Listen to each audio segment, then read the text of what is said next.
maybe one, maybe something like yours, sir. yes. That'd be great. Maybe something better. I don't know. We will see. Maybe something cheaper. That yeah. Thank you. Thank you. Thank you, President Trump. You said yesterday that you have. Are you going to send more arms to Ukraine in case there's no peace? Yeah, we're going to have arms to Ukraine. Yeah, sure. Hopefully, I won't have to send very much because hopefully we're going to have it finished. We're looking forward to finishing this quickly. We're not looking forward to sending a lot of arms. We're looking forward to getting the war finished so we can do other things. But we very much appreciate the agreement because we needed what they had. And we're treating, our country is now treated fairly. Biden didn't do that. He didn't know what the hell he was doing. This should have never happened. This should have never started. But, sure, the answer is yes. But hopefully we won't have to send much because I'm looking forward to getting it done quickly, very quickly. Does that mean you provide security guarantees, Mr. President? I don't want to talk about security yet because I want to get the deal done. You fall into the same trap like everybody else. A million times you say it over and over. I want to get the deal done. Security is so easy. That's about 2% of the problem. I'm not worried about security. I'm worried about getting the deal done. The security is the easy part. Security is very nice. Everybody stopped shooting.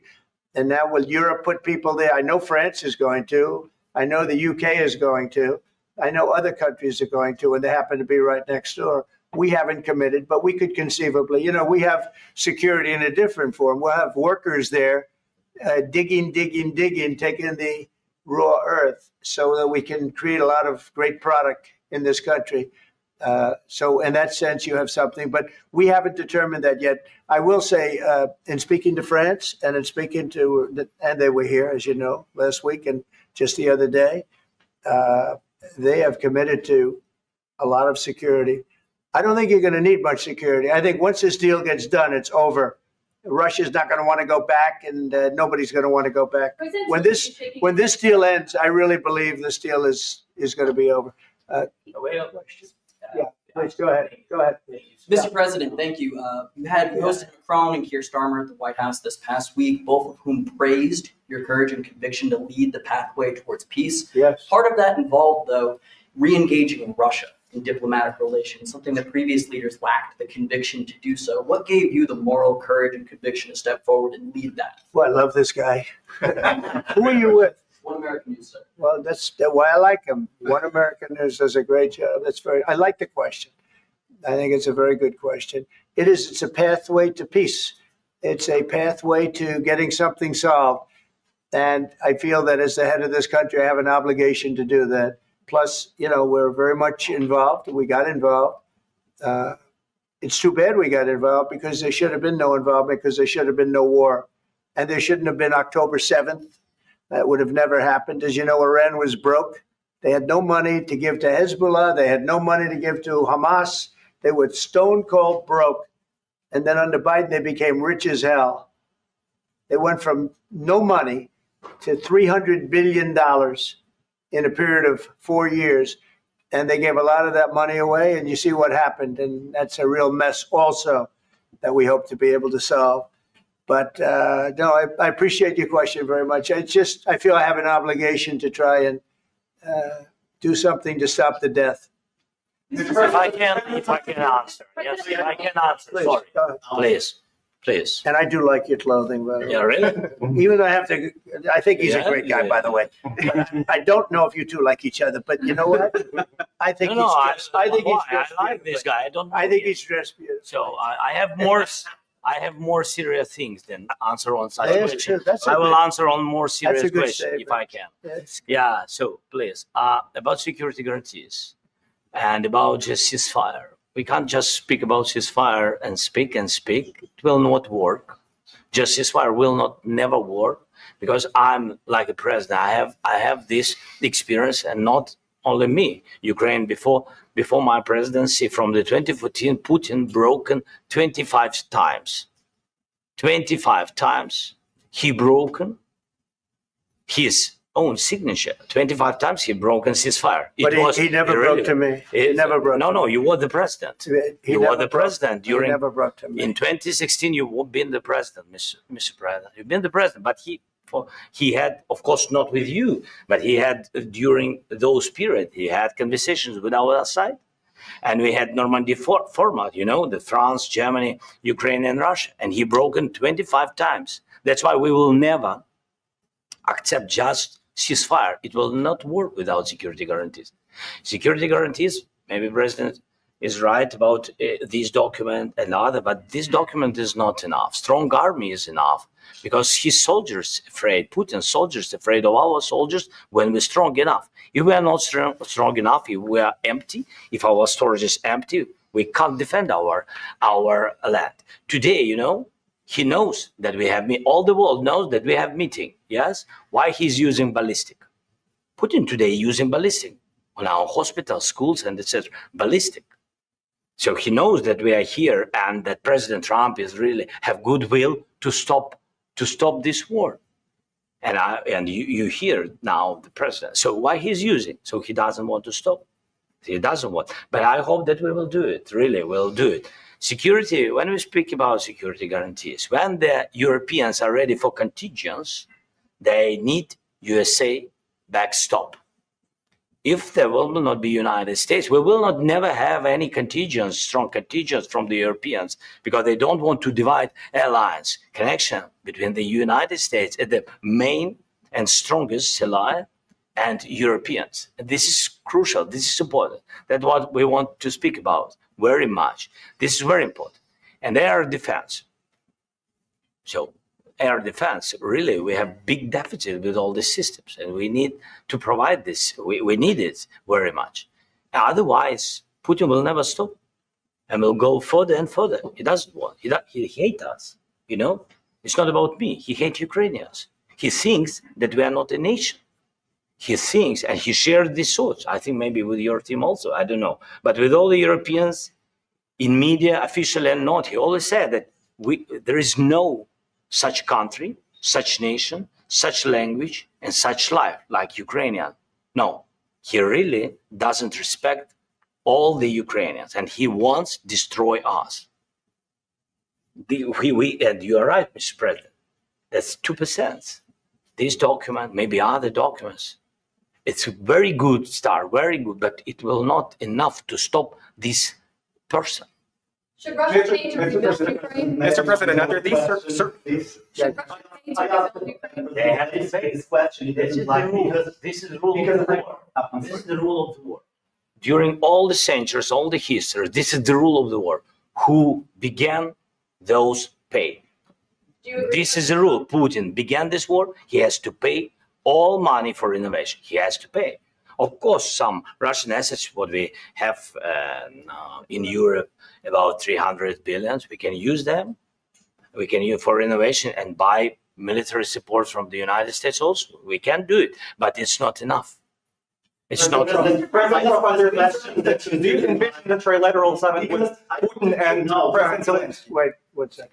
I asked this question that you didn't like because I wanted to know if you want to position yourself in the middle between Russia and Yes. Ukraine or on the Ukraine's. No, I'm in the middle. I want to solve this thing. I'm for both. I want to get it solved.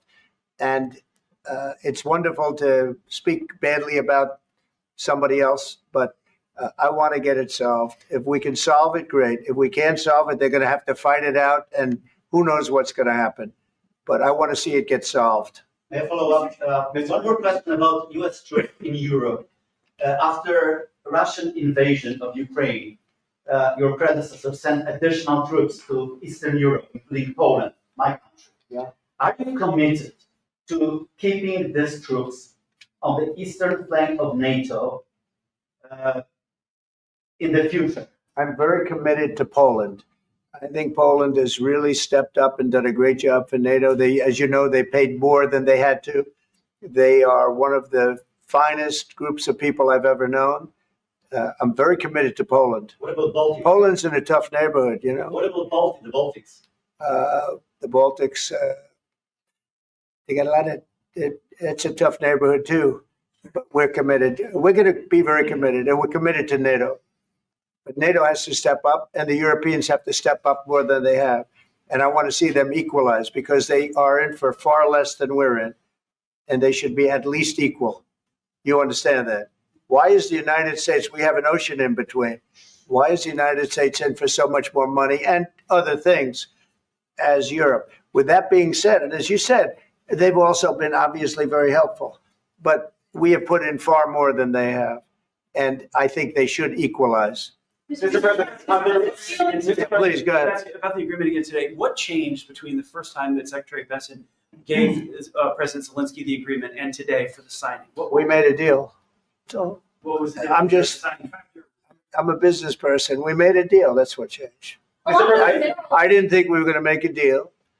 And we ended up making the deal. So that changed. Mr. President, how do you envision a trilateral summit with President Zelensky and Putin? I don't know, but well, they don't like each other. I can tell you that. Okay? They do not like each other. This is not a love match. And it's unfortunate. That's why you're in this situation. The United States should not have allowed this to happen. Okay? The United States, run by a man that didn't know much, I'm going to be very nice, run by an incompetent person, very incompetent person, should never have allowed this to happen. I've stopped wars. I've stopped many wars. My people will tell you, I stopped wars that nobody ever heard about. I stopped wars before they ever started. You can look at some of, I could give you a lot of nations that would tell you right now they were probably going to war. I could tell you right now there's a nation thinking about going to war on something that nobody in this room has ever even heard about. Two smaller nations, but big, still big. And I think I've stopped it. But this should have never happened. Mr. President. Sorry, just a second. About any negotiations. First of all, I want really to tell you, and I think that everybody understands that Ukraine, more than Ukrainians, nobody wants to stop this war. But at the future, any negotiations, it's understandable that two sides of the war, not Russia and the United States, because this is not the war between Russia and the United States. This is war of Russia against Ukraine and Ukrainian people. So these two sides will be at the will be at the negotiation table. Then of course United States, like the strongest partner of the Ukraine, and of course Europe. I think Europe is very important. I want to speak about it with the president. Yes, Europe is very important for us because we really defend Europe for today. All Europeans really recognize that we are defending the line and they have real life and our people are dying. That's why they helped us. And also it's about the NATO. Yes, between, like the president said, you have big, nice ocean. Yes, between us. But if we will not stay, Russia will go further to Baltics and to Poland, by the way. But first to the Baltics. It's understandable for them because they've been in the USSR. You know, they've been one of the republics of the USSR, and Putin wants to bring them back to his empire. It's a fact. And when he will go there, if we will not stay, you will fight. Your American soldiers, it doesn't matter, do you have ocean or not, your soldiers will fight. Mr. President, would you be willing to visit Ukraine, maybe Kiev or Odessa, which is going to be a 30-year-old Black Sea? It was my question. Yeah. Sorry. I don't want to talk about Odessa now. Let's not talk about Odessa. I want to talk about making a deal, getting peace. We don't have to talk about Odessa, but a lot of cities have been destroyed. A lot of cities that are not recognizable. There's not a building standing. No. And a lot of things have Mr. President, you have to come and to look. No. We have very good cities. Yes, a lot of things been destroyed, but mostly cities alive and people work and children go to school. Sometimes it's very difficult. Sometimes closer to front line, children have to go to underground schools or online, but we live. Ukraine is fighting and Ukraine lives. This is very important. And maybe it's Putin is sharing this information that he destroyed us. He lost 700,000 people, 700,000 soldiers. He lost everything. Yes. So, Mr. Mr. President, one more. I mentioned Please, go ahead. When did you last speak with President Putin? And what did he say that? A couple of days ago. And what did he tell you that gave you the assurance that he wanted peace? Well, that's what I do. My whole life is deals. I know pretty good And I've known him for a long time. I've dealt with him for a long time. He had to suffer through the Russia hoax. Russia was a hoax. It was all Biden. It was nothing to do with him. So he had to suffer through that, and he was able to do that.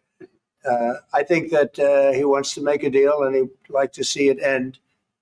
That's all I do. That's what I do. My whole life, that's what I do is make deals. And I'm in the middle of a mess because this is a real mess. It's a very dangerous one. If this doesn't get solved now, it's not going to get solved for a long time. So I hope we're going to get it solved. In the back, please. Thank you, Mr. President. Prime Minister Starmer claimed repeatedly that his government believes in free speech and was not engaged in censorship. But his country's government arrests people for memes and thought crimes, and even more worrisome is pressuring American companies to censor Americans on its behalf. How can he be a reliable, trustworthy partner when he says things that are demonstrably false on such an important topic? Well, we actually spoke to him about that yesterday, and we thought they took it very, very much too far. JD was very strong on it. So was I. So was Marco. And we've been speaking to him about it. Marco, would you like to say something about that? We have concerns, obviously, with the conduct of theirs, particularly as it impacts Americans. And there's real concern that American speech, which is online, could fall into the hands of British or any country's jurisdiction. And so this is a point the Vice President made at Munich, and I think it's a very compelling one that what unites us with Europe, as much as anything else, is these shared values, and one of them being free speech. And so if Americans are threatened by it, we're going to need to take action in that regard. It's actually a very important question. We spoke about this in detail with the Prime Minister, the Foreign Secretary, and others at lunch yesterday. And I know that Secretary of Commerce Lutnick followed up in private meetings last night. This is really important. We believe Americans have the right to speak their mind, even if we in this room disagree with them. They have the right to speak their mind in the public square, which is often online these days. And we're going to defend that right as it pertains to American companies and American citizens vigorously if we have to. I do think that under the president's leadership, we're going to find common ground with our friends in the UK on this question, but it remains to be seen. The principle that will guide us is we believe in free speech in this country, and we'll fight for it for American citizens. Mr. President, on the deal, is there any other oil and gas component to the deal? Is it all critical? A little bit. We'll see. On LNG? But we're not really looking for that so much. We got a lot. We have more than anybody in the world by far. So no, we're not talking about it too much, but a little bit. I think it affects also, but for the most part, no. And sir, is there any agreement from Ukraine to purchase U.S. LNG as part of the deal, or is that on the table at all? No, we don't need that. Mr. President, I just wanted to ask you about it. You just mentioned that you guys spoke to Vladimir Putin a couple of days ago. Just to be clear, that's a new call, not the one that you. I've spoken to him on numerous occasions. Okay. How was the latest call? What did you discuss? How did it go? Are you serious with that question? It went well. I think we're going to have a deal. On the minerals deal, Mr. President, some of those minerals are in the east of Ukraine, not far from the front lines and in areas that Russia has occupied. Will you direct President Putin to withdraw his forces from those areas if there's U.S. interest? Well, we'll take a look at the time. We have a lot of area. It's a very big area we're talking about. So we'll take a look. I'll study that and I'll see. And who would protect those minerals if they are U.S. interests? Would that be Ukrainian They'll forces? Be protected. The agreement will protect them. US the forces? Agreement, yeah, we're signing an agreement. You know? Right, but what if Russia tries to invade or there's Russian aggression in those spots? I just told you I don't think that's going to happen. And if that were going to happen, I wouldn't make a deal. If I thought that was going to happen, I wouldn't make a deal. Some people may wonder why. You know, they ought to focus on CNN on survival, not asking me these ridiculous questions. Focus on surviving because CNN's got such low ratings. I don't think they're going to survive. Let's go. Please. Since I already mentioned Poland. Poland was under Russian control for decades after the Second World War. When I was a kid, I looked at the United States not only as a most powerful country, richest country in the world, the country that has great music, great movies, great muscle cars, but also as a force for good. And now I'm talking with my friends in Poland, and they are worried that you align yourself too much with Putin. What's your message for them? Well, if I didn't align myself with both of them, you'd never have a deal. You want me to say really terrible things about Putin and then say, "Hi, Vladimir, how are we doing on the deal?" That doesn't work that way. I'm not aligned with Putin. I'm not aligned with anybody. I'm aligned with the United States of America. And for the good of the world, I'm aligned with the world. And I want to get this thing over with. You see the hatred he's got for Putin. It's very tough for me to make a deal with that kind of hate. He's got tremendous hatred. And I understand that. But I can tell you the other side isn't exactly in love with, him either. So it's not a question of alignment. I'm aligned with the world. I want to get the thing set. I'm aligned with Europe. I want to see if we can get this thing done. You want me to be tough? I could be tougher than any human being you've ever seen. I'd be so tough. But you're never going to get a deal that way. So that's the way it goes. All right, one more question. Hey, I want to respond to this. So look, for 4 years in the United States of America, we had a president who stood up at press conferences and talked tough about Vladimir Putin, and then Putin invaded Ukraine and destroyed a significant chunk of the country. The path to peace and the path to prosperity is maybe engaging in diplomacy. We tried the pathway of Joe Biden of thumping our chest and pretending that the president of the United States' words mattered more than the president of the United States' actions. What makes America a good country is America engaging in diplomacy. That's what President Trump is doing. Can I ask you? Sure. Yeah? Yeah. Okay. So he occupied our parts, big parts of Ukraine, part of East and Crimea. So he occupied it on 2014. So during a lot of years, so I'm not speaking about just Biden, but those time was Obama, then President Obama, then President Trump, then President Biden, now President Trump, and God bless, now President Trump will stop him. But during 2014, nobody stopped him. He just occupied and took. He killed people. You know what the contact 2015. 2014. 2014 and 2014. Yeah. So I was not here. Yeah, but that's exactly right. Yes, but during 2014 till 2022, the situation the same. The people have been dying on the contact line. Nobody stopped him. You know that we had conversations with him, a lot of conversation, my bilateral conversation, and we signed with him, me, like a new president. In 2019, I signed with him the deal. I signed with him, Macron and Merkel, we signed ceasefire. Ceasefire. All of them told me that he will never go. We signed him with gas contract. Yes, but after that, he broken this ceasefire. He killed our people and he didn't exchange prisoners. We signed the exchange of prisoners, but he didn't do it. What kind of diplomacy, JD, you are speaking about? What do you mean? I'm talking about the kind of diplomacy that's going to end the destruction of your country. Yes, but if you Mr. President, with respect, I think it's disrespectful for you to come into the Oval Office and try to litigate this in front of the American media. Right now, you guys are going around and forcing conscripts to the front lines because you have manpower problems. You should be thanking the president for trying to bring an end to this conflict. Have you ever been to Ukraine that you say what problems we have? I have been to. Come one. I've actually watched and seen the stories, and I know what happens is you bring them on a propaganda tour, Mr. President. Do you disagree that you've had problems bringing people into your military? And do you think that it's respectful to come to the Oval Office of the United States of America and attack the administration that is trying to prevent the destruction of your country? A lot of questions. Let's start from the beginning. Sure. First of all, during the war, everybody has problems, even you, but you have nice ocean and don't feel now, but you will feel it in the future.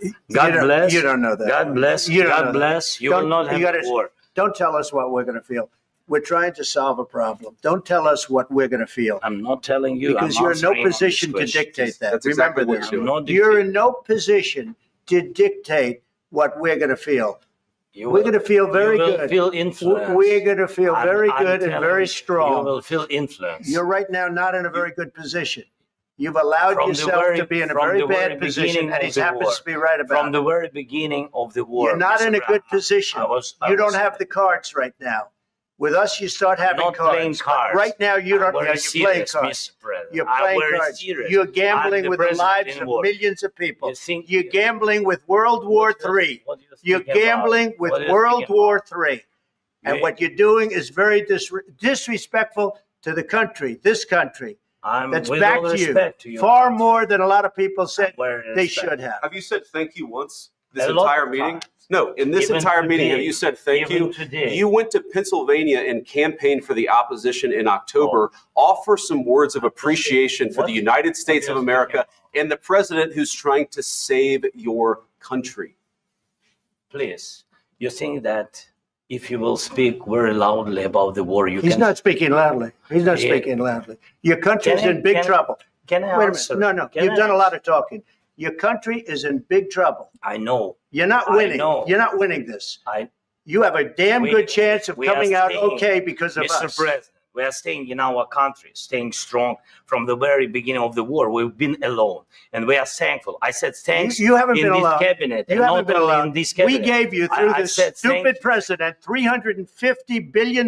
You voted We gave for you your military equipment, You and voted you for men your are brave, president. but they had to use our military. What about West? If you didn't have You our invited military me- equipment, You invited if me you to didn't speak. have our military equipment, this war would have been over in 2 weeks. In 3 okay? days, I heard it from Putin. In 3 days, this is something Maybe new. less. In 2 weeks, of course, yes. It's going to be a very hard thing to do business like this. I Again, tell you. just say thank you. I said a lot of except times, that thank there, you except to that, American people. except that there are disagreements, and let's go litigate those disagreements rather than trying to fight it out in the American media when you're wrong. We know that you're wrong. But you see, I think it's good for the American people to see what's going on. I understand, sir. I think it's very important. That's why I kept this going so long. You have to be thankful. You don't have the I'm cards. thankful. You're buried there. Your people are dying. tell you You're again, running I low know. on soldiers. Don't- Listen, don't please, you're running Mr. low President. on soldiers. It would be a damn good thing. Mr. And then you tell us, I don't want a ceasefire. I don't want a ceasefire. I want to go and I want this. Look, if you could get a ceasefire right now, I tell you, you take it so the bullets stop flying and your men stop Of course, getting killed. Of course, we want to stop the war. But you're saying you don't want a But I ceasefire. said to you, I want a with ceasefire guarantees. because you'll get a ceasefire faster than an agreement. Ask our people about ceasefire, what they think. That wasn't doesn't with matter me. for you what- That what wasn't this with me. means. It That was wasn't with with you. a guy named Biden, who was not a smart person. This That is was your, with, this that was is with your Obama. president. It was your president. Excuse me. That was with Obama, who gave you sheets, and I gave you javelins. Yes. I gave you the javelins to take out all those tanks.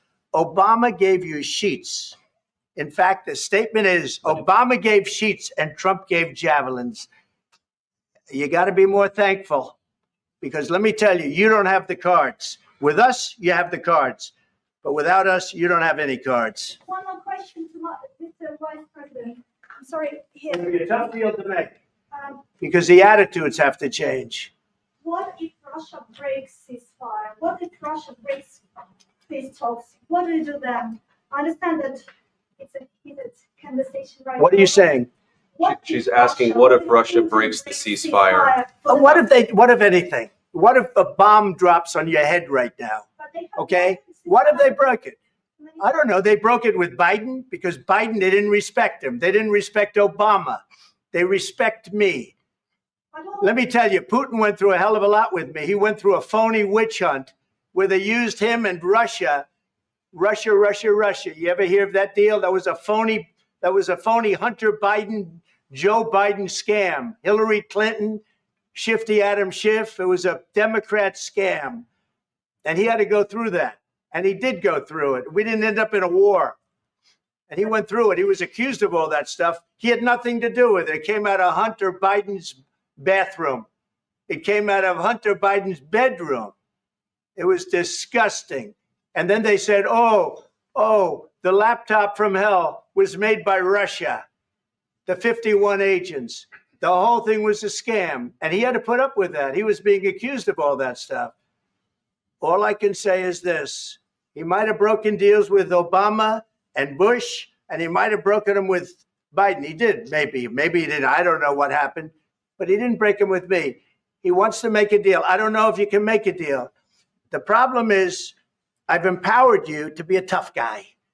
And I don't think you'd be a tough guy without the United States. And your people are very brave. But you're either going to make a deal or we're out. And if we're out, you'll fight it out. I don't think it's going to be pretty, but you'll fight it out. But you don't have the cards. But once we sign that deal, you're in a much better position. But you're not acting at all thankful. And that's not a nice thing. I'll be honest, that's not a nice thing. All right, I think we've seen enough. What do you think? Huh? This is going to be great television, I will say that. All right. We'll see what we can do about putting it together.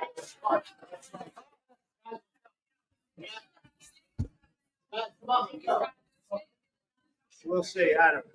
All right, guys, come on. Wait, I'm President. Hey, come on. Guys, come on.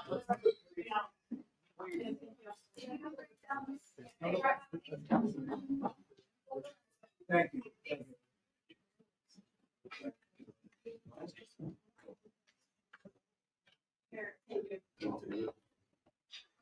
Maybe we should do something.